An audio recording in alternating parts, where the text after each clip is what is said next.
Hello दोस्तों, सहर होने को आज के एपिसोड में आपने देखा कि एपिसोड की शुरुआत में सहर नाजिमा के कमरे में माहिद को देखती है। उसे पता है कि माहिद बेहोश है। नाजिमा इस स्थिति का फ़ायदा उठा के सहर और माहिद के बीच गलतफहमियां पैदा करती है। वह सहर को यकीन दिलाती है कि माहिद का नाजिमा के साथ अफेयर है। माहिद नाजिमा से प्यार करता है, लेकिन दादा हुजूर की वजह से उसे शहर से शादी करनी पड़ी। सहर उन्हें देखकर हैरान रह जाती। नाजिमा जानबूझकर कहती है कि माहिद बेबस है, लेकिन सहर के साथ खुश होने का नाटक करता है।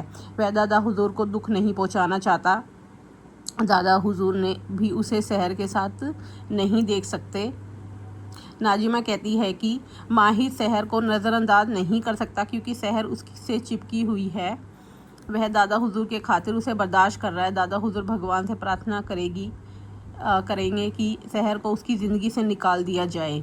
यह सुनकर सहर का दिल टूट जाता। नाजिमा ऐसा दिखावा करती है जैसे उसने गलती से सहर को उन्हें देखते हुए देख लिया।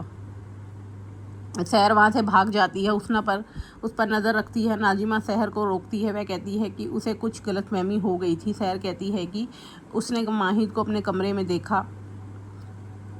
वह कहती है कि उसे कुछ गलतफहमी हो गई थी। सहर कहती है कि उसने माहिद को उसके कमरे में देखा। क्या उसे कुछ गलत नहीं लगता इस समय उसका पति उसके कमरे में क्या कर रहा है? नाजिमा कहती है कि उसने सब कुछ देख लिया है। उसने देख लिया है कि प्रेमियों के बीच क्या होना चाहिए। वे गलत नहीं है। सहर उनके बीच आ गई है। अगर दादा हुजूर उनके रिश्ते को स्वीकार कर लेते तो वह शहर से शादी ही नहीं करता। माहिद शहर से शादी नहीं करता। उनके पास उसे अपने पास रखने के अलावा कोई ऑप्शन नहीं है। वह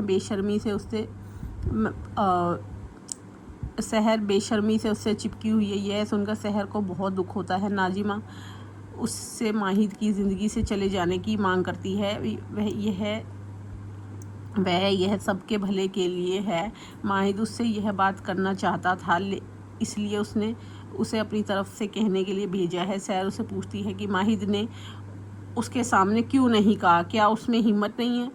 नाजिमा कहती है कि वह उससे कह सकता है, लेकिन वह इसे स्वीकार नहीं कर सकती। उसे डर है कि वह उससे चिपकी रहेगी और उसे नहीं छोड़ने की गुहार लगाएगी। वह सहर से माहिद की ज़िंदगी से चले जाने की मांग करती है। उसे यह बात किसी को नहीं बतानी चाहिए क्योंकि दादा हुजूर की तबीयत ठीक नहीं है। सहर वहाँ से भाग जाती है। हुस्ना सहर के सामने अच्छा होने का नाटक करने के लिए नाजिमा की तारीफ़ करती है। नाजिमा बहुत खुश हो जाती है। इस बीच सहर अपनी माँ को गले लगाकर रोने लगती है। बाद में कोसर सहर को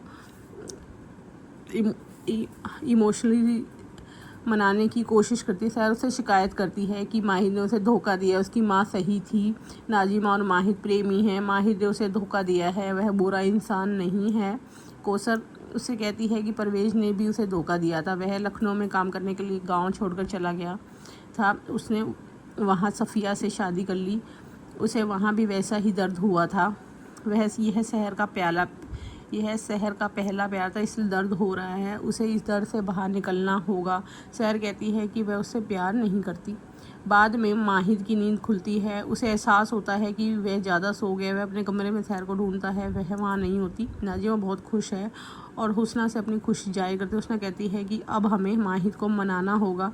वह माहिद से झूठ बोलती है कि सहर घर पर नहीं है। वह बिना बताए चली गई।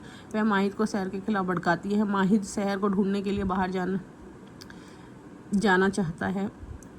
उसका ध्यान खींचने के लिए गिरने का नाटक करती है। वह उन्हें जाने की इजाज़त देती है। इस बीच कोसर सहर को परीक्षा दिलवाने परीक्षा बोर्ड ले जाती है। उसे परीक्षा अच्छे से लिखने के लिए प्रेरित करती है। सहर माहिद को याद करती है, उसे ढूंढ रही होती है।